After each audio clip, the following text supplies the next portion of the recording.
You always talk that close to the microphone? Not really. Not in particular. I don't like talking into the microphone like this. I got my mouth up on it. I feel like there are certain people that think this is the way to do it. I mean, it feels like when my mouth is this close to it, my accent gets a little bit more southern for some reason. I can't tell you why. What in the heckins? What in the heckins happening right here? Maybe this is how most people in the South talk. Like, they're pressed right up against something. Maybe this is how you become like a country music station. It's like the difference is like, hey, do you speak in like a southern drawl at all? It's like, oh no. It's like, oh, just put your mouth close to the microphone. Don't worry. It'll come out.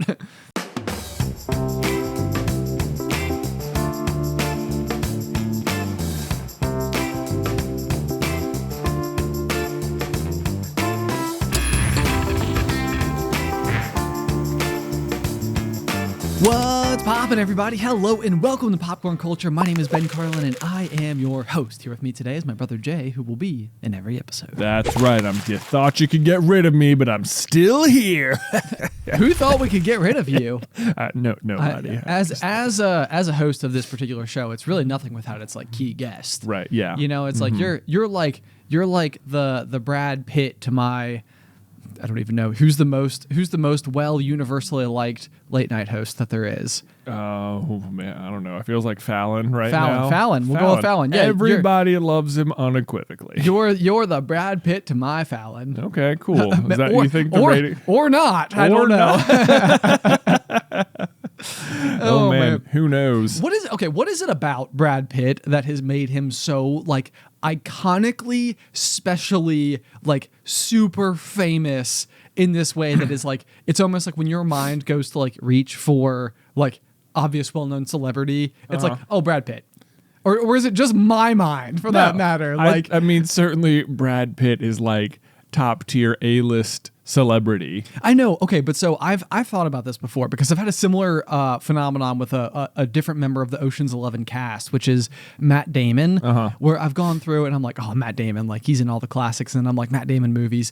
And it's like, I think sometimes I'm surprised that there are fewer like Matt Damon movies that would fall into like amongst my favorites list. Oh. And I'm like, it's like, is it the Bourne movies? Like, is that really, you know, like the reason that like Matt Damon is like the Matt Damon, you know, like it's like if Matt Damon, like when Matt Damon showed up, for example, I feel like I'm saying Matt Damon too many times. You've said his name quite a few times. I believe the reason Matt Damon is Matt Damon is from the movie he wrote with Ben Affleck. Man, what is it called? What is it called? My brain immediately went to Shawshank Redemption, which is not that. it. I think Robin Williams is in it, right? He is. Yep. It's the one where he's like a janitor, but he's also like very good at math. Really smart at maths. Oh goodness. The problem is I haven't seen the movie, so I don't really remember the name. And this is one of those movies that it's like you can't say you haven't seen because you're supposed to have seen it. Okay, Matt Damon movies. Hang on. We're pulling it up. We're going to figure it out. Good Will Hunting. Good Will Hunting. We knew it all along. We knew it. Remember when? Yeah, this is a because somehow I don't know what happened. I know that when we were kids, at one point, Good Will Hunting was rented and it was viewed in our house. And I think when it was there, I think you saw it and like our parents saw it. And I, for whatever reason, missed it. And it was like, that was it. It was apparently not good enough to then go out and like buy. It doesn't sound like a kid's movie that you're going to watch over and over again. Sure. Or something. And so it was like, but you guys had seen it. So there's no reason to rent it again. And that was basically my window. And I just have never gone back to see it. And people are like, oh, it's so good. You haven't seen Good Will Hunting? I was like, I'm afraid not. I understand that it really launched like Matt Damon and Ben Affleck. And, yeah, I haven't seen it. Yeah, no, it is a good one. It's worth seeing. Seeing. Very good movie. But like, anyway, I mean, so my curiosity or my question is almost like, yes, like where did it spawn from? Like, because I even feel like there was a country song when we were kids. Shania Twain. It's like, so you're Brad Pitt. That don't impress me much. Yeah. Look at you. Yeah, that's amazing. Our mom is a big Shania Twain fan. Ben, look, everyone's lying to themselves if they think they're not a Shania Twain fan. Oh, okay? Reasonable. Look, if you're out there and you're like, you know what? I don't care for her music. I don't believe you. Is Shania Twain still making music? I don't know about that at all. Should we start the Super Carlin Brothers Shania Twain Revival Tour petition. Oh my gosh. I wonder, this almost has to exist, right? There's so many podcasts where it's like people go back and like watch Friends for the first time in their 30s or something. Like, are there podcasts where people are doing this with music? Where it's like no, someone's made it to like their 30s, 40s. Like, I've never heard a single Shania Twain album a single song. It's like you could listen to the Twain for the first time. Yeah, that's right. Oh my gosh. Well, so this is an interesting one because the first person that popped into my brain, I was like, who could we do this with? Yeah. And I was like, Elvis, because I feel like Elvis like is like this absolutely like iconic, like character in musical history and stuff. And I feel like I don't really know that much. Really, I guess there is like a biopic about him currently with Tom Hanks in it that you could go and see. But I don't really I haven't like consumed Elvis as like an artist before. Right. Like to go through, because each artist, like I feel like very frequently their albums they have like an underlying like narrative or theme or through line. Something they're trying to say. Something they're trying to say with each album. And that's like something that I can tell you that as far as my musical education is concerned, is just clean over my head. Like, well, there's no doubt that our musical education is like the worst. It's we are bordering on the worst, potentially in first grade as far as musical education is concerned. Right, like I've heard of it. I've heard of it. I know about the music. Right, I know it. If you turn on the radio, there's some. There is some sometimes. Plus Shania Twain. Yeah, we know about Shania Twain. Absolutely. So I think we're set. I'm still trying to look up whether she's still making any music these days. The Wikipedia article about her is long.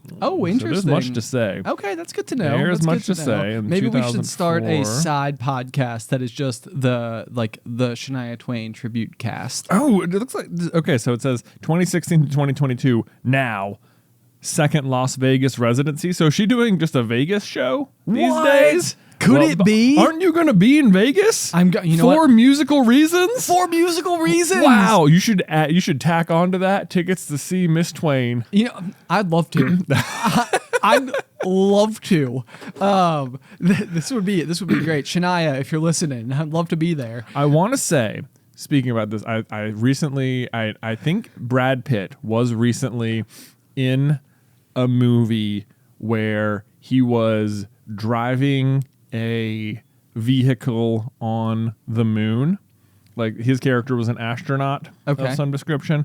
But anyway, it was a really funny particular song or a scene as it relates to Shania Twain, because in the song That Don't Impress Me Much, she lists several things that don't impress her, including being a rocket scientist, having a car, and being Brad Pitt. And at the moment in that movie, Brad Pitt is effectively doing all three things. And so like not impressed. Meanwhile, Shania on a first name basis, where they're like, nope.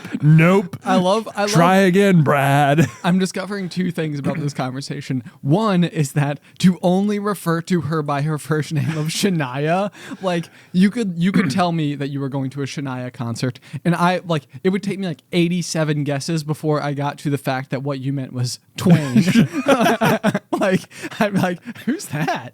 But also the song is called "You Don't Impress Me Much." Yeah, and it seems like the very that nature don't impress me much. Okay, yeah, but see, every time you say it, you fall into like our early Franklin County roots twang. That's how she sings it, man. No, I mean, I completely understand. I'm just discovering things that I didn't know about Shania Twain before. Okay, which is that she is both names. Yeah, and also just the very nature of speaking her songs means becoming a little more South. You have to be a little bit country when you say the names of her songs. Let's see. What are some other massive Shania Twain hits, Ben? You're Still the One, From This Moment On, Man, I Feel Like a Woman. All of these I know. Yeah, I know you know all these. I know all of these songs. These are all just total bops that still slap. Well, as we said before, Mom was a Twainie growing up. There's no doubt about that. Mom likes Shania Twain and Patsy Cline. I know that. Patsy Cline. And Mom listening right now is just absolutely dying in her car. Stop it. Oh Oh my. So, do you remember several pops ago? I'm like dying now. Several pops ago, when I was cleaning out like the storage space in my closet in my basement. Vaguely, because yes. there was all the stuff that I was like, if I throw this out, the contractor's going to come back and be like, oh, I'm afraid there was an earthquake. Yep, I do remember. So anyway, it was just like crap left by the previous residents of the home that now I had to deal with, and I was just like, I don't know if I should get rid of this stuff. But in particular, one of the items back there was a giant movie poster that they had decided needed to be framed, put behind glass, and I had never heard of the movie before, and I was like in the process of just like bringing it out to the side of the road, and it turned out that this particular movie, whose name I cannot remember, was the biopic of Patsy Cline. You are joshing me right now. I am not joshing. I was like, what? There's a movie about her? So did you send it to mom and say like, thought of you? No, I just put it in the garbage. And that was the end of it. But I couldn't believe it. The end of that. Okay, that's amazing. That's amazing. Yeah. But so you decided eventually that it was time to just like part with these random. Oh yeah, oddments. it's very clean over there now. Oh, I'm glad to hear it. I know. My long-term end goal was to use that space eventually to store all of the Christmas decorations, which is not much space because I don't want to have that much Christmas decorations. Okay. But and then hopefully that will also mean that the other storage room I have is completely empty. It can be turned into some other sort of useful space. Okay, here, let me tell you this about myself, which is the fact that like since living in my home, I have done a absolutely fantastic job on like 5 different occasions of going through my basement and completely overhauling it to where it is like neatly organized and like swept, and like things are hanging on hooks, and things are they're like in boxes that match on shelves that have been labeled. Wow. And I swear to you that if there is one thing that my brain absolutely hates, is a neat space in my home. Can't have it. Because it's like, oh, there's tons of room down there. Just go and put like a whole bunch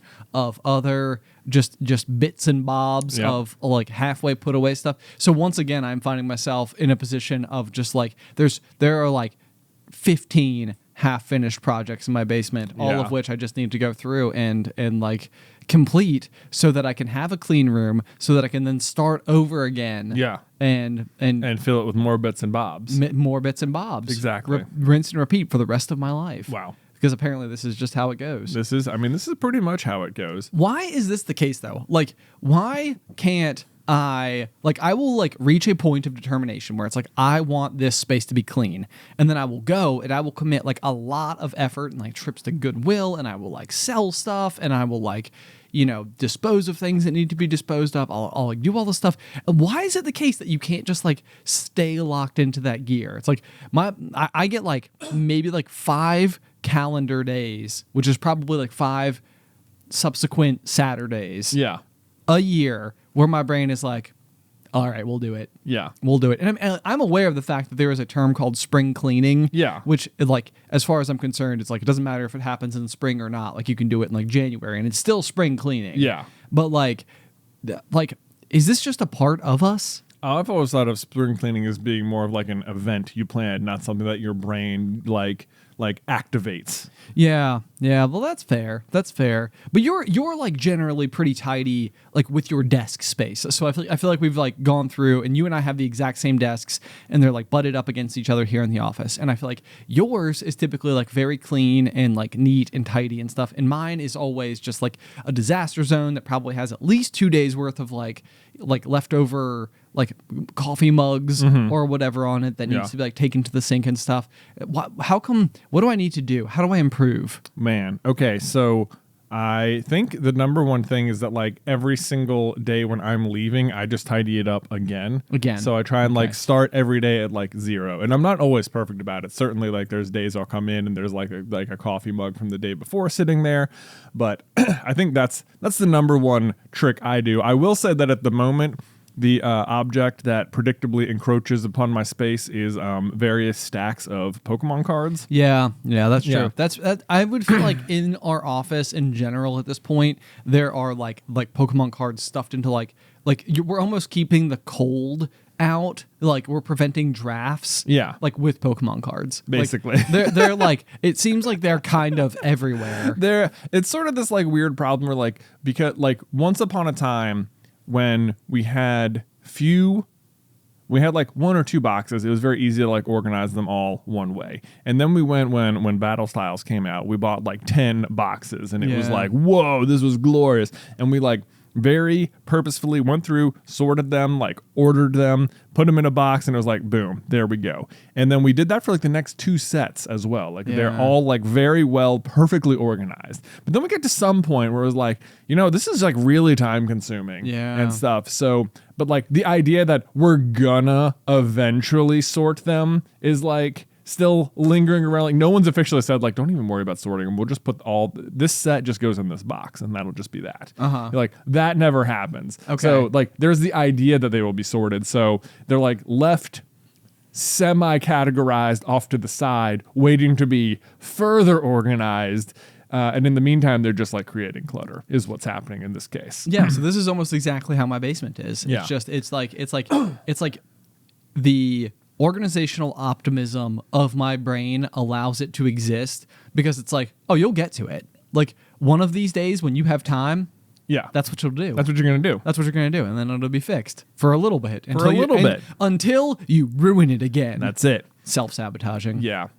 Well, the problem with my present desk is that like, because we have like so many cards and I like making the different decks and stuff, is that I always have like an idea for another one and to be like, okay, here's all the cards I need for this one that I have right now. So this stack will sit here waiting to be like fully finished. And then like other times it'd be like, okay, you fully finished that and then you put it in a box and that was good. That deck was done. But then like 3 months pass and it's like, okay, actually I haven't used that at all. So I need to borrow some of those cards from that deck right now, and I'm going to put them in this one that I'm actually going to use this weekend. Great. In the meantime, all the cards in that one just sort of sit together, and it's like, well, I don't want to disassemble it because maybe I'll go back to it someday, and it's like, you're not going to go back to it. Yeah. But in the meantime, it's like, this is mostly a pretty well-assembled stack of cards, so you should probably just keep those together in that box over there. And this is sort of like just, I'm sure anyone who has trading cards and plays with them has problems like this that occur. Sure. Yeah. Well, let me go ahead and jump the gun on my New Year's resolution for 2023. Wow. I've been thinking about it a lot lately because of my just like absolute amount of clutter. But my goal, and you guys heard it here first. I'm saying it publicly on the interweb. Wow. Goodness gracious, which means now I'll be held accountable by myself and probably other people as well. But my goal for 2023 is to like basically stop falling victim to the exact same kind of like organizational optimism that we're describing right here, which is also like the hope that I will get to like a bunch of like new hobbies and stuff, because I have so much stuff that is like pegged for a purpose, and it's like I need to fulfill that purpose. But meanwhile, I will also be like, yeah, I'm gonna start this other new project. It's exactly the problem. Yeah, and so going into 2023, my goal is to be like, no, nothing new at all. No new projects until everything is like either like put to use and is like self-sufficient or like carefully stored and all of the rest. And that's gonna be I'm gonna do it. You're gonna do it. So like just embrace the things you already have. Exactly. So it's like when I'm bored, it's gonna be like I'm gonna be like when I was a kid and I was like, Mom, I'm bored. And then like I would go to like my toy box, the one with the green lid, pop it open, dig inside of there, and be like, I haven't played with this toy in a while. I guess I can do this. I guess this is That's pretty what I'm good. gonna do. Yeah. So I'm gonna go and no, I won't buy a new toy box, but I'll pretend that my basement is my toy box. Yeah. And I'll go down there and I'll get all my stuff. Yeah. There you go. Okay. Nice. It's on. It's on. On. Heard it here first. New Year's resolution already established, ready to go. In the meantime, speaking of New Year's resolutions, one of the things people do very frequently is get into new physical activities. That they do. You just got back from a weekend of a marathon event. Yes, I did. That your wife, Beth, participated in. Yes, we did. This past weekend, me and Beth were up in Chicago for the Chicago Marathon. Yes, Beth did very well. Yes, she did. This was her first marathon that she's ever run. She's done like over 10 half marathons at this point or something. Yeah. So big runner. But she's been preparing for this one for the last 4 months. Like her and a group of like 6 of her friends. Have all been like sort of at training together, waking up early on Saturdays, running umpteen miles.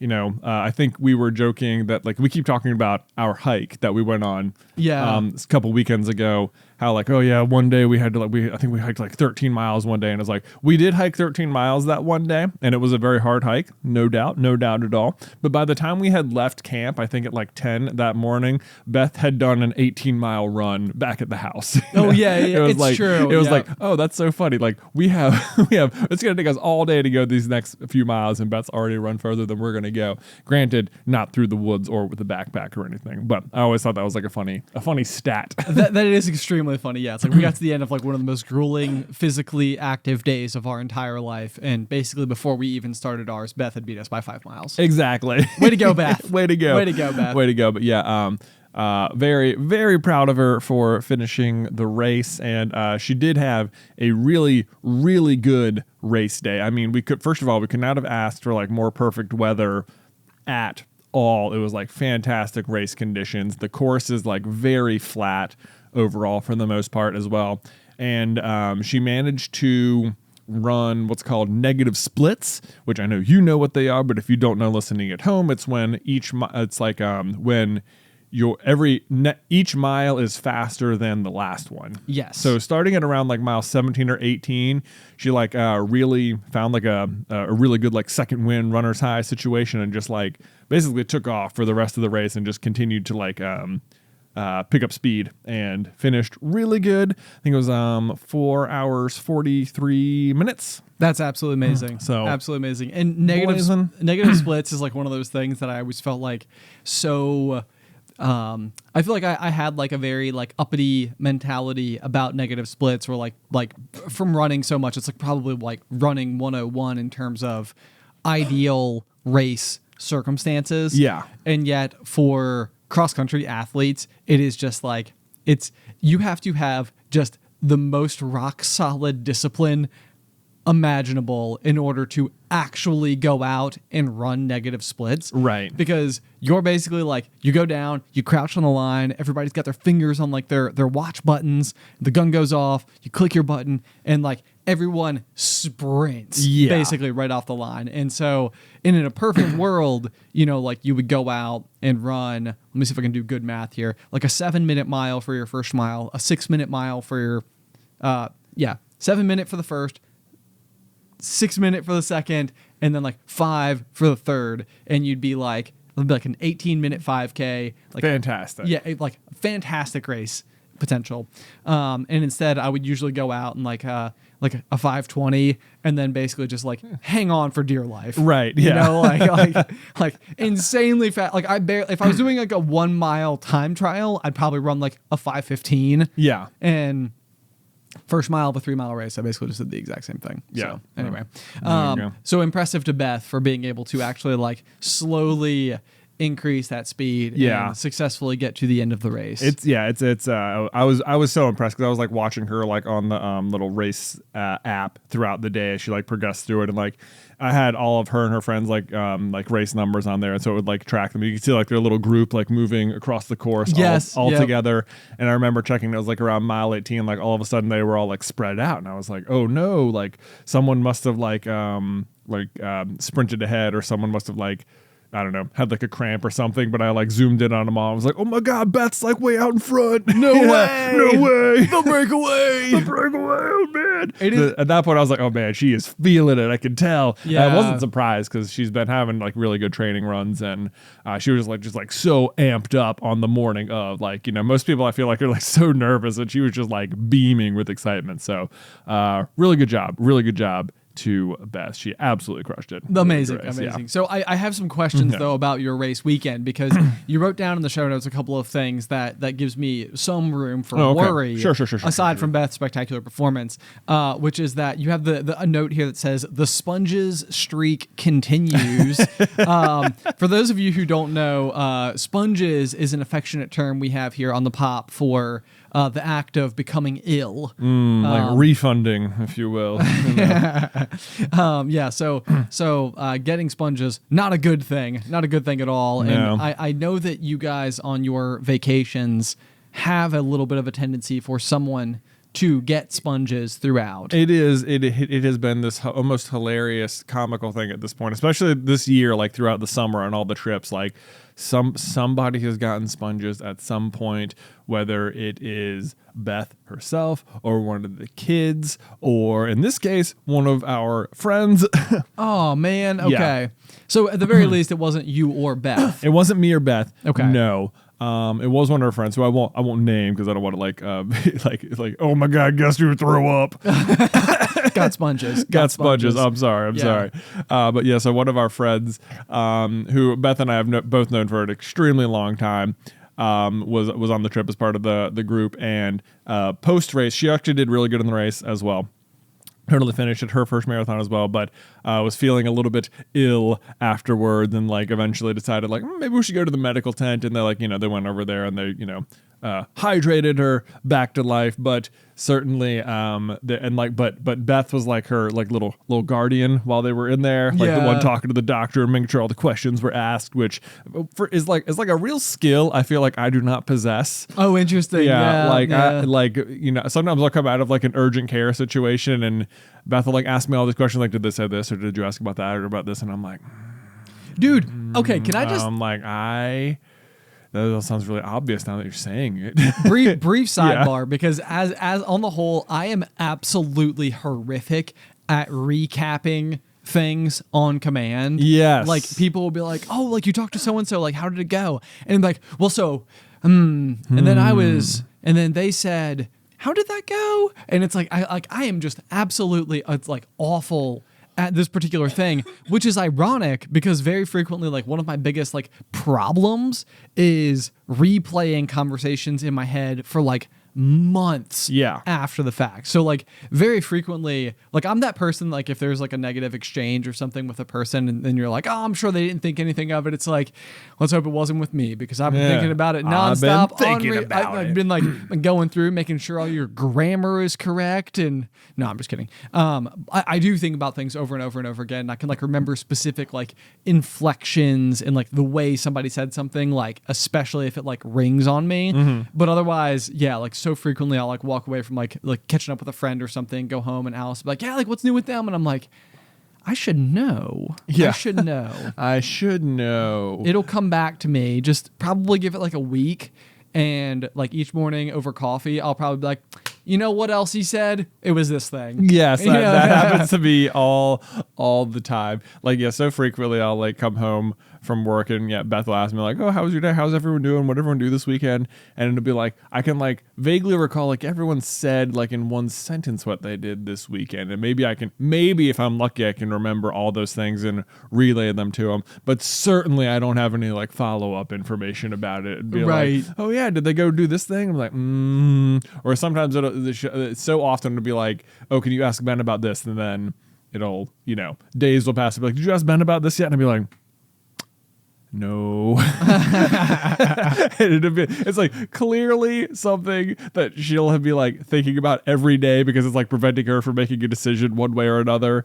And like it's so funny to me because clearly it's something it's like present in her mind like at almost all times, and I'm like sitting here with you all day and it won't even cross my mind. And it's just like it's so awesome. I just want to be like, I don't know what you think we do at work, but mostly I'm just working. It's like I can see how it would have been, how it feels like it should have been asked. I get it because I was right next to him all day. Maybe we just need a segment here on the Pop that's just questions from Beth. And we'll share our Pop doc with Beth, and she can just be like, hey, can you ask Ben what time we're going to dinner this weekend? Yeah. And it'd be like, oh yeah, no problem. We'll cover that. You can hear it on the Pop. Yeah. So often it's also like, I don't know why I don't just text you in the moment or something. Oh my gosh. I'm going to complain about our whole office right now. Yeah. I'm going to throw them all under the bus. Wow.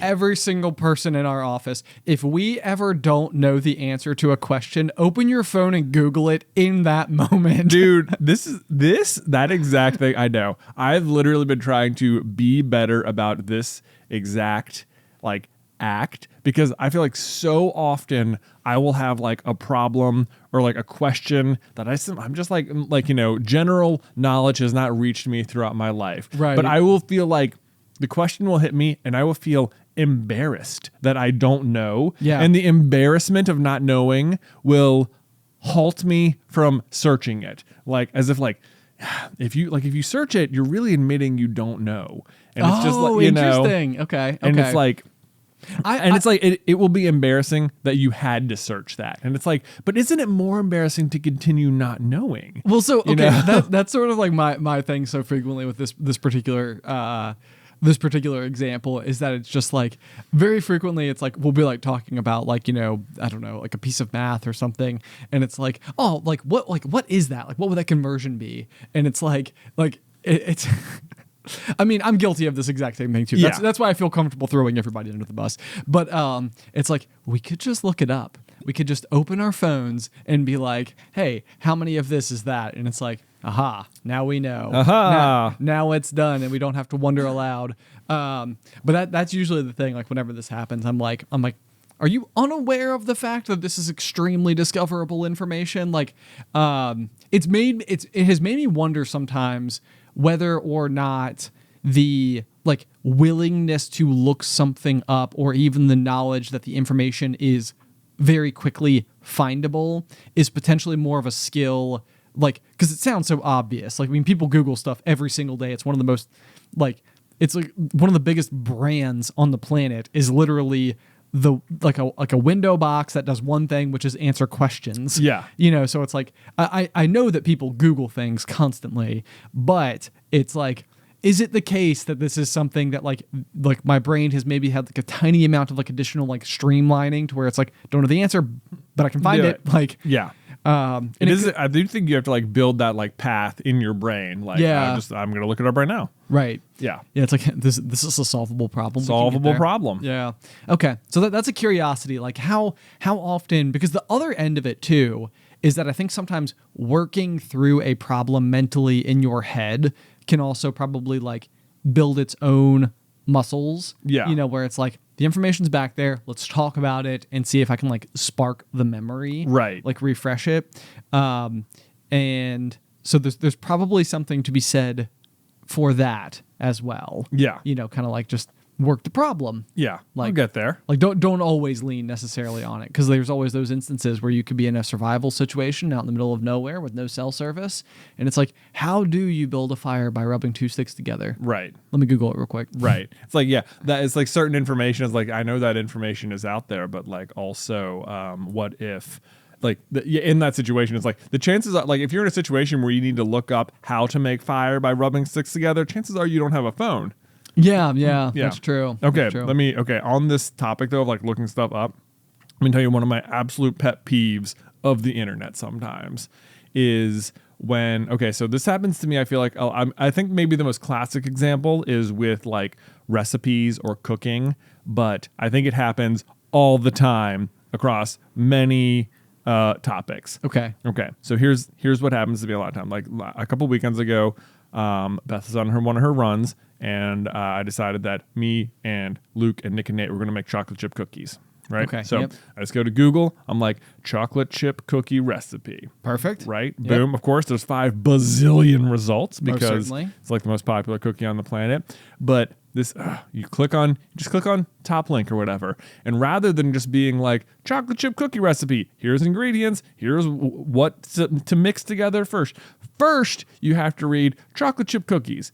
Introduction, paragraph. Like, chocolate chip cookies are a great way to spend time with your family and make a delicious treat. Chocolate chip cookies were first brought to America in 19 blah blah blah by and I'm like, and it's like, oh my gosh, and you have to read like this entire like background on chocolate chip cookies before finally at the bottom it'll be like, here's everything you need to make chocolate chip cookies in your house. Yep. And it's like then it'll have the ingredients, and then it'll tell you how to do it. And it's just like there was so like someone like I don't want an entire article about chocolate chip cookies followed by the recipe. I just want the recipe. And so often when you Google something, it'll be like, boom, here's the answer right there at the top. One sentence, there it is, solved for you.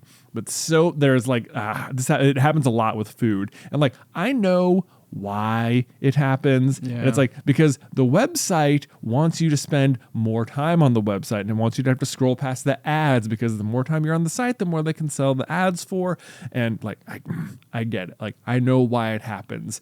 And like, honestly, like even like in Super Carlin Brothers videos, a lot of times we'll be like, boom, here's this thing you never thought of. Here are reasons why it's like actually kind of interesting. Here's the hook. Play the intro. Let's give a brief history of everything and then tell you the answer. And I was gonna say that it's not unlike how we do. It's not unlike how we do it, except the whole point of our channel is that like tied, like pull all the threads together. Boom! Do you see the picture now? Right. And it's like, so it's like I feel like that is the understood format. It's like what you're hoping for. You want that little like twist, final bit of evidence. Like it works well into our exact format. It does not work well into how to make chocolate chip cookies. Especially with something like chocolate chip cookies, because I have had this exact same issue before with this exact same thing before. Yeah. And it does feel like chocolate chip cookies fall into like one of those, like, it's like nobody like wants or needs or cares about the history of chocolate chip cookies unless you happen to be a podcast about the history of popular foods.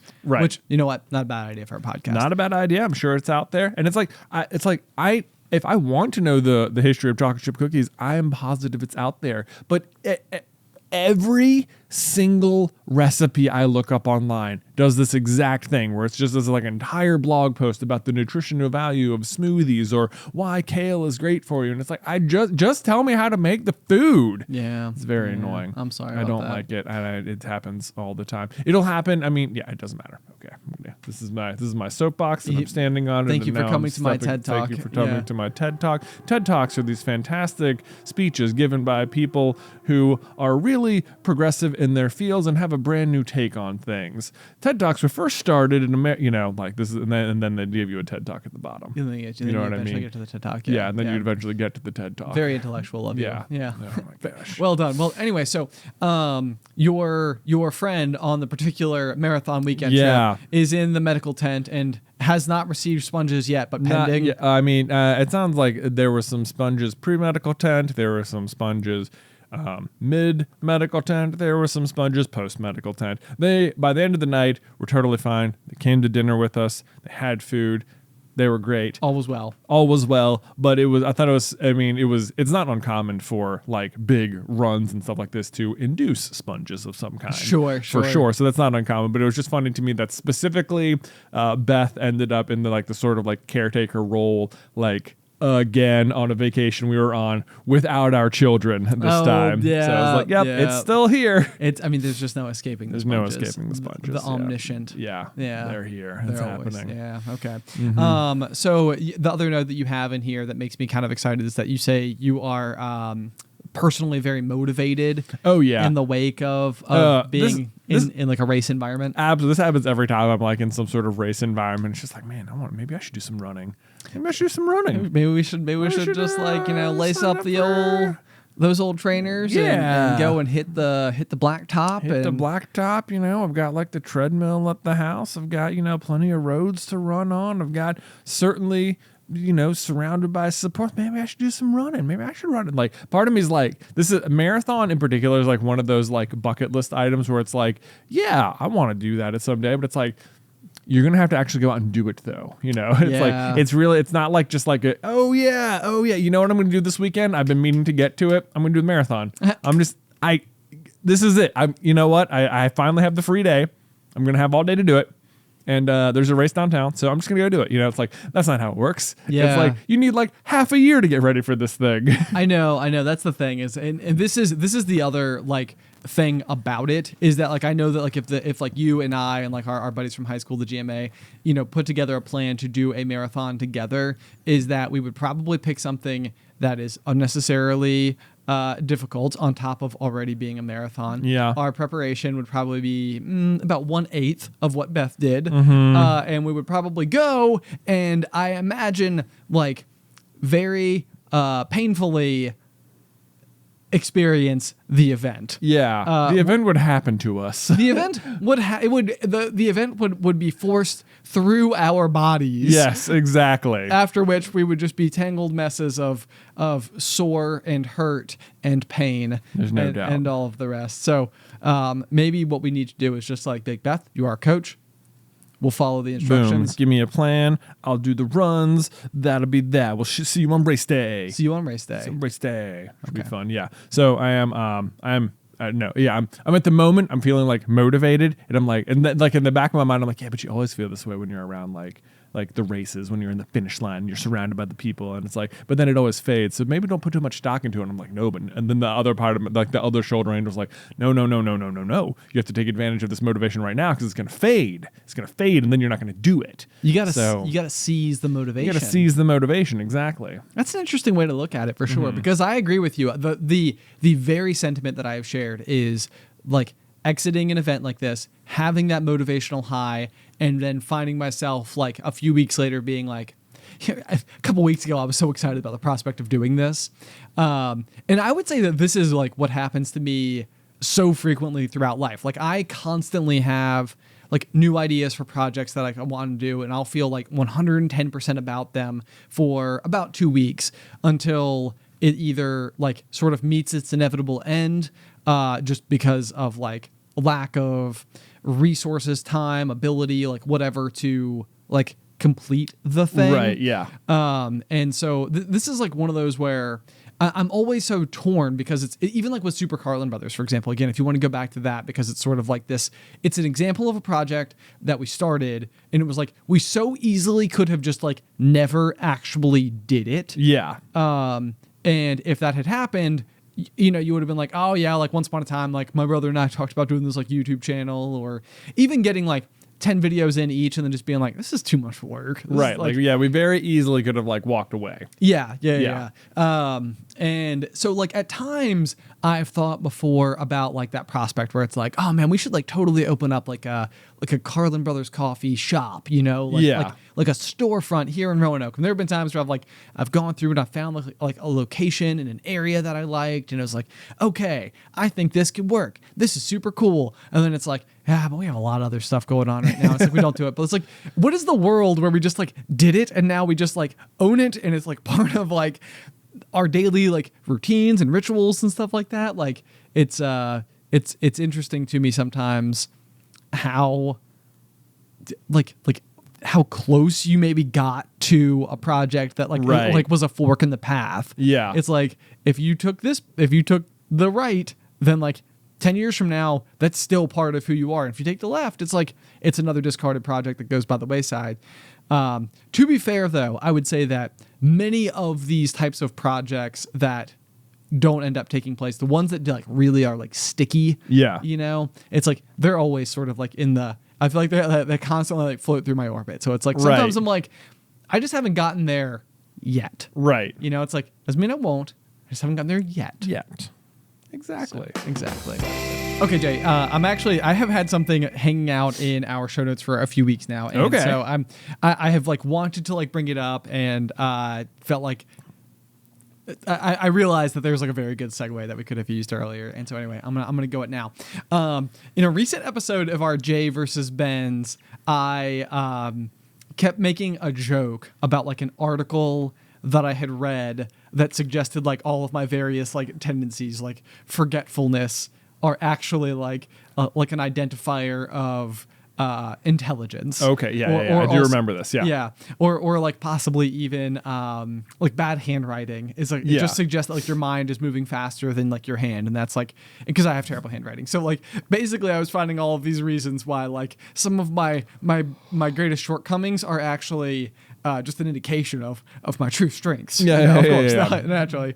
My greatest weakness? Well, I have bad handwriting, but as everyone knows, that's actually a great sign of intelligence. Precisely. Yeah. So, okay. So this article, it was a viral article on Board Panda. So it's kind of like a compilation of like the answers that people gave. But so interestingly, the number one response on it is, intelligent people, when they don't know something, they look it up immediately. They can't stand not knowing because they are curious and want to know more. And so this goes back to our like, how quickly do you Google things? Yeah. Because apparently what I'm trying to say here is that it is a direct marker of your intelligence. Yeah. This is I feel like the very like concept of quote unquote intelligence is always such like an interesting thing to work on, because like they're like when you're growing up, like who you might call like the smartest kid is probably the kid getting like all A's on their report cards and stuff. And it's like, I suppose it's like a certain kind of marker of intelligence that you're like taking all the tests and getting all the right answers and getting all the best grades and stuff. But it's like, at the same time, it's not like you necessarily have the most know-how about it, like a thing, you know, like I feel like intelligence as you get older becomes like more and more specialized. It's true. Yeah. Because like on some level, like there's almost this like getting an A on a test can have a couple of different meanings. One of them is that like all of the study materials have the answers to the questions on the test. Like they're not trick questions. It's like knowing like Columbus sailed the ocean blue in 1492. It's, you know, Columbus Day, so that's why I had the example on my mind. You know, it's like knowing that date of 1492. It's a fact that could be on the study guide, and it's like the information is there. And so it's like on some level, when it comes to test taking, it's like, is your intelligence like directly tied to also like the wherewithal and the dedication and commitment to going and like putting time into like understanding and committing that information to memory? Or is intelligence like, I remember being told this information one time and now I have it. Right. And now I have it and I understand it. Right. You know, it's like, not only is it like, is this information, because it's like, that is probably like, if you were going to like really try to like mark air quotes intelligence, like how good is your brain power? Right. You know, it's like I can hear something one time and I've got it. Right. And not only do I know it, like know the date, the fact, but I can like comprehend. I can apply it. The information. I can apply. Yeah, I can use it in like a critical thinking context. And so that's an interesting one, because it's like the kid who gets straight A's, it's like they might not be they could be the hardest working student in the room. Mm-hmm. And like that hard work contributes to the good positive end result. But like the underlying like skill of intelligence, I think, is still like something that could be brought into question. And this is probably where it's like almost like misused, if that makes sense. Yeah. Because like you could technically have the highest IQ in the class, but the classroom environment bores you so much that you have a hard time like staying focused or paying attention or sitting down and like reading a textbook that has nothing to do with anything that you're attempting to apply to the real world. Right. If that makes sense. So it's like if they were to go through and give you like an intelligence test designed to determine intelligence, it might be the case that the kid with the lowest grades has the highest intelligence. Yeah, it just seems like it's very subjective. Yes. You know, like I think like if you were like an adult and you're like, oh yeah, I think I'm smarter than you or something, it'd be like on about what? Like certainly you're smarter than me about something. Like, sure. There's no doubt. I don't doubt that every single person I know is smarter than me about something, and I don't doubt that I'm smarter than them about Harry Potter. Pokemon trading card game strategy. Yeah. You want to talk? Let's go. No. Yeah. Jay's like, gauntlet, throw down. Boom. No. Challenge time. It's time to do. Yeah, but it's like, you're right. Like you could have, kid who just works super duper hard, memorizes it all, and like gets all the A's. Like, fantastic. Straight A student. Fantastic. On the other hand, you might have someone who recognizes that like the point isn't to understand the material. The point is just to get 100s on the test. So just memorize the stuff you need to know to pass the test and then dump it. And it's just like, so don't worry about understanding it. Just know the information you have to pass the test. And it's like, right. Both of those are going to get you a 100, and they're both very different kinds of like intelligence. It's like, you have the same result, but the strategy behind each of those would be very different.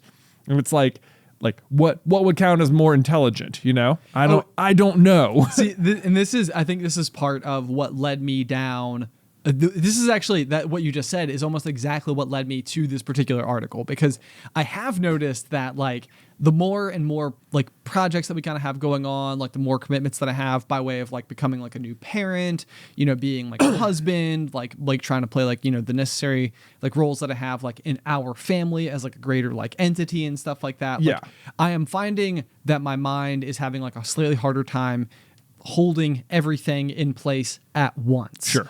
And so it's like that tells me like a couple of different things, which is in part that before I was able to hold everything without things like falling by the wayside, and also without like using like a planner, which I was kind of like, okay, like that's good. At one point in time I could do this. Now I'm having a harder time with it. So I was like, I think what I was Googling, like, is forgetfulness like a bad thing, or like you know, like is it bad that like I'm having such a hard time keeping track of these particular things? And ultimately this article is what came up, and it basically suggested almost precisely what you just said about the test there, which was that like, you know, it's like, I know that it is important in order to get past this test to learn all of these like little facts and data points and like whatever.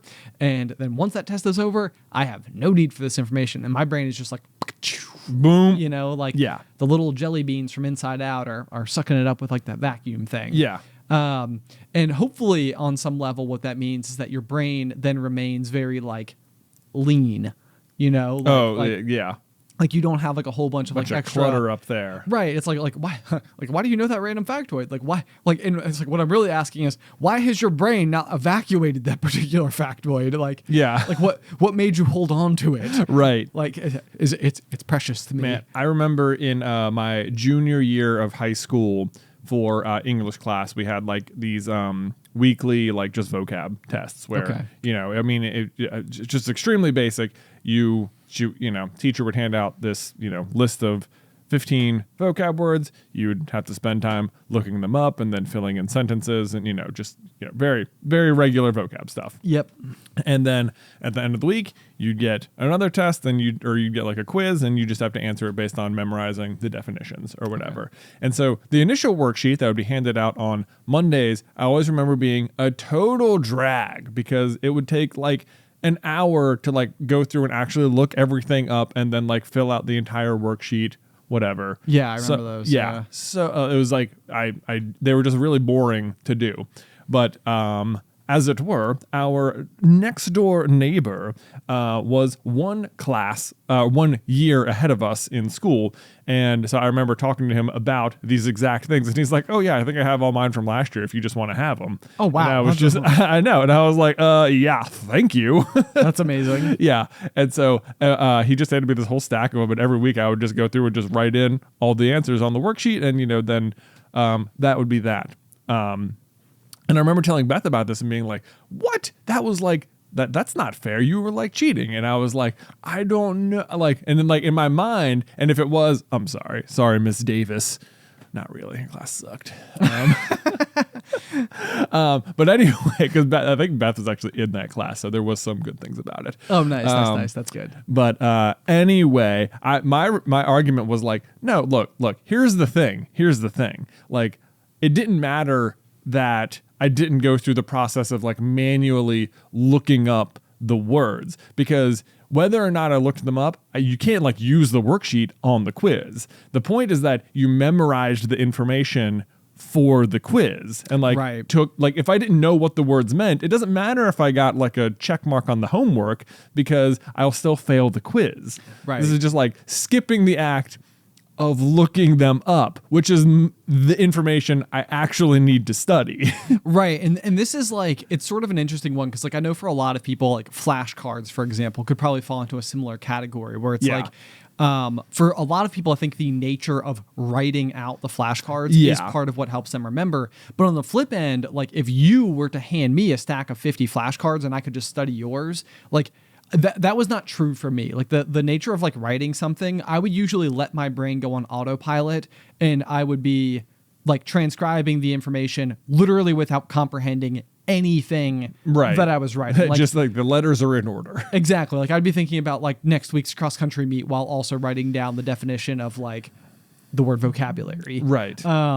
And so for me, it would ultimately be the case that like the discovery of each of the words, finding it in the glossary, doing whatever. It's like that's really not like where I'm learning. It's not until I actually like sit down and focus on the words themselves and start to consume it, then it's like, okay, now I'm starting to pack it away. But even then, for me, like I was so like, again, I use the word lean. Like if I was remembering like a vocabulary word, I would usually try to like pair like little meanings, like where the word has, I don't know, like another word inside of it that like maybe has like a portion to do with the definition, and I'm like, oh, it has the word meat in it, and that has to do with poultry, and poultry has to do with chicken, and chicken has to do with like, you know, like, yeah. So my mind was like, that's how I got it. Like, it's like I didn't learn the word. I learned how to remember what the answer to the question was. I remember occasionally having like, yeah, sometimes you'd have like a mnemonic device for something, and it's like, well, now I still have to remember. It's like they're helpful because it lets you remember a bunch of like the first letter of everything in a row. And it's like, oh yeah, I can remember all those things. But it's like, now you have to remember the mnemonic device and like the passphrase itself in order to unlock the actual information. It's like, it seems like you're remembering like 2 extra things in there. I know, but it's so amazing like how well those work. Like, I can go back to like music notes and like Every Good Boy Does Fine, or like FACE. FACE. Yeah. And it's like I remember, like I haven't studied music since I was like 13. Right. And I remember those. Or there's like the, I know everybody has a slightly different one, but Please Excuse My Dear Aunt Sally was the one I had for like learning like algebra problems in the order of operations. PEMDAS. Yeah, exactly. Yeah. And so I don't know, it's just always like, it's interesting to me because those mnemonic devices worked so well. Like even like Roy G. Biv, you know, like the Colors of the Rainbow. Oh yeah, it's like, it's crazy how well they work. It's unbelievable. Yeah, I remember. Yeah, sometimes I'd make up my own, and then like I'd get the test, I'd immediately turn it over and write the whole thing on the back and be like, all right, here we go. Oh, dude, that was it. Yeah, that was another thing that I felt like I don't even have to remember it. Right. Yeah. I would slowly like start to establish as part of my study tactics was literally I would remember like the absolute vital parts, and like while the teacher was like getting ready to like pass out like the examination, I would like have my notebook open and I'd be like this, and then I would close my eyes and like I'd put my notebook away and I'd be like this, and then I get the sheet of paper, flip it over, this. It's like got it. I remembered it for 15 seconds, but now I wrote it down. I got it. Yeah, it's like now open notes. Exactly. It's like you're not allowed to have a cheat sheet. You're allowed to memorize a cheat sheet and then write it down. Right, exactly. Yeah. Not a cheat sheet. That sounds like the wrong thing. But no, but yeah, exactly. It's like, you know, if you couldn't remember the order of operations and wrote down PEMDAS, like basically as soon as you got your math test or whatever, it's like once it's there, you know, if you could remember it long enough to put it on the test, then you have full access to it. Yeah. You know, you pulled it from your own brain. Exactly. You know? Would you steal the answers from yourself? Ha! Name of the wind reference. Name of the wind. Very good. Okay, moving on to our next sign of intelligence from boardpanda.com. Fire away. Let me know how you are with this one. They ask questions. Smart people don't get smart by acting like they know everything. Oh, you mean like in class? I see. Oh, I'm looking at your iPad and it's showing someone in class, and I can tell you that. Well, I don't know. Like in first through like kindergarten through 5th grade, I had my hand up like nonstop in class. I mean, I would ask tons of questions. I would answer tons of questions, and then I feel like something about starting middle school to like senior year, I probably raised my hand like under 10 times. Just like ever. The whole time, ever. Just like, I don't want to be interacted with. I don't want to get something wrong. It went like, I don't know what changed. I mean, middle school is what changed. Clear, there's a big difference. But that was that. I stopped raising my hand basically. Well, so more like less in a school environment and more like in like the modern day. Like how often, if you're like watching like a television show or even just like throughout the day, like if your like mind is wandering on something, like do you have like numerous occasions where you're like, I need to figure out that, like, I need to figure out the answer to how like this works, or like learn more? Because like I know for a fact, like just watching you study like even like the Pokemon TCG, that you're like constantly evolving like your strategy and gameplay and keeping up with like the latest meta of the game and all the rest. Like so it's probably with you, I would say, very like getting like more and more fine-tuned, possibly, in terms of like where you're directing those efforts. I think, on that particular front, I think it is one where I've talked about trying to do like, or having like being coached in some capacity. And I feel like on that front, if I was talking to someone who was like, you know, quote unquote, like professional at it, I feel like I would not be afraid to ask any question all the time about anything. About everything. Like, you know, why did you sequence it this way? Why is it better to do this? What is the kind of like, why would you be considering this card for that situation or this deck or whatever? You know, I would have all the questions I would want answered. And I feel like I would be pretty inquisitive about, you know, everything. Exactly. Yeah. And that's interesting is like one of the top comments on both of the recent things I've said is basically this phrase, it's only when I left school that I realized learning is fun. Yeah, exactly. And that is something that I think happens so frequently, like inevitably. I guarantee you are either the person or you know somebody who you went to school with who wasn't a particularly good student, who was doing just absolutely amazing in the real world. Right. And it's like they didn't fit like the mold of like the traditional like educational like school process. Yeah. But it's like that didn't mean that they didn't have like a lot going on and a whole bunch of like willingness to go. It just had to be like the right things. Right. So that's another interesting one. Hang on, let me see if I can get a couple more of these in. Hang on, I'm scrolling. Okay, this is another one that I personally really like. They're willing to consider different viewpoints when presented with compelling evidence and accept when they made a mistake. This is a big one. It is a big one. It's like, really hard. It is really hard. Yep. And I would say that this is only something that has gotten easier for me the older that I've gotten. Like I can like remember going back like to moments even since we've started like Super Carlin Brothers, where there have been times where I had defined or created like a viewpoint or a rule or perspective that like I was like, this is true basically always, like I stand by it. And it's like I think even as I've gotten older, it's like they're basically just residing on the position of there's enough weight on both sides of any argument to give a certain amount of like credence to. Yeah. You know, it's like there's a reason why both of these people on either side feel the way that they feel. And I'm willing to respect that. Right. Yeah. There's actually a phrase in Name of the Wind that wisdom precludes boldness, which is why Ari says this to Kvothe, but she says it's why like owls don't make very good heroes. Because like wisdom basically can like get in the way of like heroicism. Because like the act of heroics involve a certain amount of like disregard for common sense.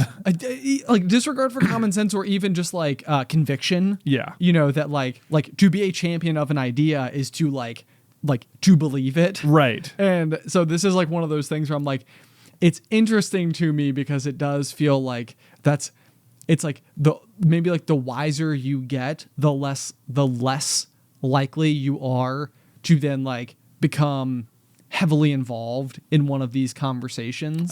If that makes sense. Sure. And so this is me extrapolating really far with it, but I've wondered before if like that's at all like one of the hangups of like modern politics even is that like there's a certain amount of like need for conviction from a campaigning perspective. Yeah. Because if you were to just go in there and be like, well, we'll weigh both sides under all circumstances and try to come to the right conclusion. Right. Like, even though like trying to figure the best solution for everyone sounds like an obvious way forward, that is rarely what anyone ever actually says they're going to do. It's always very much like, no, these people are right, these people are wrong. So there's more of you that say I'm right, so vote for me, right? Yeah. Oh, right. Yeah, exactly. Yeah. Exactly. But then the other thing that comes with that too is that like then as a candidate, you're making like all of these promises on the basis of your stance. And then if or when push comes to shove, it's sort of like you've kind of made it a big deal that like this is where you stand. Right. And now like even if you have like more than enough evidence to suggest that the other way is the right way to think, it's like you sort of stood on that hill pretty hard, Right, Like, yeah. It's like now- you want to get reelected, you got to do what you're going to do. So I'm not really doing what's best for everyone. I'm doing what's best for me getting reelected. Right. Yeah, so wisdom precludes boldness. Yeah, politics. Woo. Everybody's favorite. Everybody's favorite. Okay, we'll do one more so that we don't end on that note. Let's see if I can find a good one. Oh, man. So a lot of these kind of like fit together in a very similar manner. Okay. Here we go. This might be a good one for folks out there. The imposter syndrome. Okay. Folks of the world. They are aware of their limitations and just how much they still don't know. As a consequence, they also tend to underestimate themselves. Yeah, that sounds highly accurate. Yeah. This is one of those where it's that phrase like the more you know, the more you realize you don't know. Right. Like it's like it's like the more and more you learn or there is to learn about a given topic, the more you start to realize like how hard it would be to be an expert on all of the other things. Right. Because you're like, it has taken me 10 years to know as much as I know about my topic now, and I still feel like I'm only scratching the surface. I can't even begin to weigh in on this thing that I haven't spent 10 years of time studying. So as a result, though, they don't even learn anything about that. Potentially. I mean, I guess it just depends on like you might have a less willingness, like blissful ignorance. Maybe at times is one of those things where it's like you don't know how hard of an obstacle what you're signing up for is, and as a result, you have enough enthusiasm to like buoy you through like that beginning stage. So I could see a scenario where this is like a potential hindrance to somebody where it's like. They have so much respect for how hard it would be to know about something that they're not even like attempting to like step into those waters. Right. This would actually frequently happen when I had my aquarium store, where I would have like customers come in who were like computer engineers or something, and they'd be so smart. And like the way that you talk to them and like the way that they like would talk about like their water parameters and like the controls that they've taken and like the number of valves that they incorporated into like their plumbing for like fail safes and stuff like that. Like they would come in and they would talk to me and I'm like, you have thought of 50 things I never even considered. And it's like, but you're coming to me for advice, which I was like, this is upside down. I should be asking you how to do this. But like this exact thing is what has caused you to arrive here and say like, oh, you're the expert. Like I'll lean on what you say. Right. I'm like, no. You got a lot. You're doing great, man. You're doing great. You're doing great. Speaking of aquariums, Ben, I have a great corny joke. If you would care to hear it. I would love to hear it. All right. So it's actually about aquariums. Okay, that's perfect. Okay. Yeah. Are you ready? Okay. Are you ready? I'm going to see if I can get through it. Okay. Because I read this one and I was like, this is really good. Okay. Drop it on me. Okay. So a guy is going out to, he decides he's gotten into fish, as one does. You're familiar with it. Oh yeah, I'm I know. sure. I know the phenomenon. I know the sickness. Yeah. And he goes to the aquarium store, and he's like, oh my gosh, clownfish! I love clownfish. And so he buys the clownfish, and he exits the store, and he realizes that upon exiting the store, like, oh no, and he remembers that clownfish like anemones, and he didn't get an anemone. Okay. Only problem is he doesn't have like a ton of money, and as you know, aquariums can be a pretty expensive hobby. Most certainly. Nonetheless, he returns to the store and talks to the salesperson and says like, now I got this clownfish, should I get like an anemone? And he's like, well, we do have some, but they are all kind of expensive. They're like big anemones. Okay. And so I don't know if that's true, if anemones are expensive or not. They certainly, as for the joke. Especially if it's a rose bubble tip, man, don't even get me started. Let's assume that's all they have at this particular store. Now, the associate is like, now the great news is though, is not specifically anemones. They just want something to like rub up against. So there is a garden store down the street where you can just go get like a fern or something. They'll just kind of like get in there with like the fronds, and it'll pretty much create the same effect. And they're really cheap.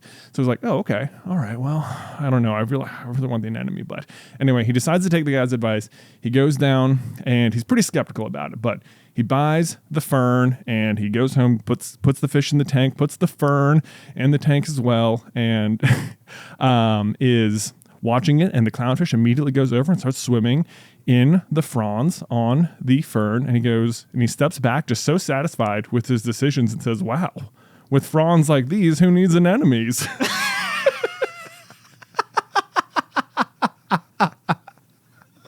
Oh my gosh. What a fantastic and well-informed joke. I know. Holy cow. I was like, it's true. Like clownfish like do live in anemones in the wild, but also like they will live in other things also. Exactly. Man. Although for what it's worth, the fern would not live. The fern would not live. Not even a little bit. Man, with fronds like these. Oh wow. Yeah. There you go. That is presumably the rest of Marlon's joke. I love it. Love it. So did somebody like write this out? Someone, wrote it out and they submitted it to us on Reddit. I don't know if it was their joke or if they were just copy and pasting it from someone else, but I read it and I was like, with frauds like these, who needs anemones? That's so funny. I love it. I've always thought it was, well, I'm positive that's not the real joke he's telling. I'm certain the joke in Finding Nemo is with friends like these, who needs enemies, is like the actual punchline he's going for. So I don't know what the rest of his actual joke was, but I thought that was so funny. I was like, oh man, someone reverse engineered it. Truly spectacular. Yeah. They're like just great delivery. I don't know if you have ever considered doing stand-up comedy where just all you do is tell long form just stories, long jokes. Story jokes. It's like because I think the other one you told once upon a time was like the story about the guy who's like hiding in the freezer. Yeah. Oh my gosh, so spectacular. Yeah. Sometimes I still think about that day and laugh. Oh, just gives me a chuckle. That is one of my favorite jokes of all time. I think I really enjoy like that kind of comedy because the comedians that do that, they're like in the middle of telling you an otherwise a long story that appears to be the premise for the joke, except it tangents off like 50 times into other jokes as well. Like one of my favorite comedians is a guy named Gary Gulman. Okay. Yeah, I'm sure you've seen some of his comedy because I've shown it to you. But like one of my favorite bits he ever does is about like this when he watched a documentary about people coming up with abbreviations for all the states. Okay. And it's like, it sounds like that's going to be the whole joke. Like, wow, I watched a documentary about this. Boring, And it was like, but by the end of it, it's like, he's turned this one concept of him watching a documentary into like 100 other little mini jokes along the way. And it's just like, it's so perfectly done. And I really love that particular style. Interesting. Yeah. Okay. Would you ever do stand up? Oh my gosh. I think it's one of those things that like, I don't really think about it anymore, but like at one point, like I thought about it like a lot, like what would I talk about? And I feel like even no matter how much I tried to think of like something I could go on stage and say, I could like never think of anything. Interesting. Which is like, I think I was like putting like way too much pressure on the idea of it. Like it has like, and like, I don't know, didn't have any sort of like approach to it or anything. But okay. Well, I'll support you if the day ever does come. Yeah. 'Cause I think you got the delivery open down mic pat. night. Yeah. I know. This is like one of those things where like I'm always so sure that you are to go back to our conversation from earlier, more intelligent than I am. No. Because you can hold the whole story of the joke in your head. Mm-hmm. Like that's too much of a paragraph for me to be able to deliver from memory. Yeah. Like I just I can't hold that much data. Yeah. My brain is it has like Twitter length space. Right. It's like so I can You do gotta have like one-liners. Exactly. Yeah, you have to yeah. get up there and just be like, this is my one sentence joke. I know. Yeah. I think I'm also slightly intimidated by even just like attempting to command the attention of another human being for as long as it would take. No one could possibly listen to me. I get on stage and be like, hey, I'm Ben. And then be like, hey, Ben. And be like, so let me know that I'm bored. That's it. I forget it. Let's go back to drinking. Let's get back to it. I've always thought that my style of stand-up comedy humor, if I were to do it, would be very like unprepared, self-deprecating, just sort of like, oh, now I'm on stage and I don't know what to say. This is going to be embarrassing. Yeah. Like just sort of like my inner monologue. I'm so weird. Yeah. Our new favorite quote. New favorite quote from Pixar. Oh my gosh. Well, I feel like we have reached a state of just general ramble, so it feels like a good time to slowly close out this week's episode.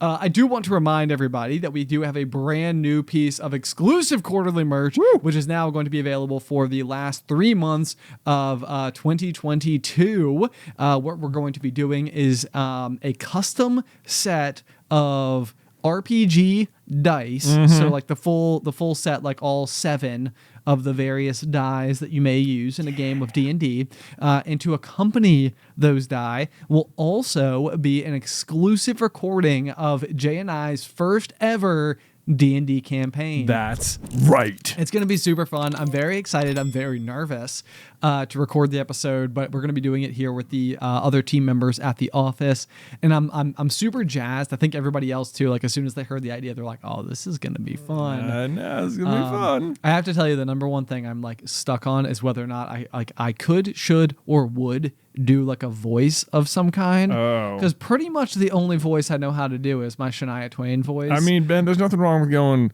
full Twain for your character. Full twang. Full twang. Yeah. My name's Ben. I know. So well, yeah, probably not Ben. Probably have a different name for your Bellman Chorster. Yeah, Bellman Chorster. Going old school, man. Raise your hand if you got that reference. Yep. I mean, if you're here with us at episode 149 and you've stuck with us, I bet you remember Bellman Chorster and Gemma Lemon Nightshade. I would love to just give you an air 5 right now. So wherever you are, raise your hand, and on the count of 1, 2, 3, boom, we have now all collective air 5, and I'm very happy about it. Yeah. Anyway, that episode of our D&D campaign, and to get in on the quarterly exclusive merch, which again is going to be that set of RPG dice, is over at patreon.com/popcornculture. Otherwise, if you have any other feedback about the show, you can send that over to popcornculturepod@gmail.com. Otherwise, until next time, pop.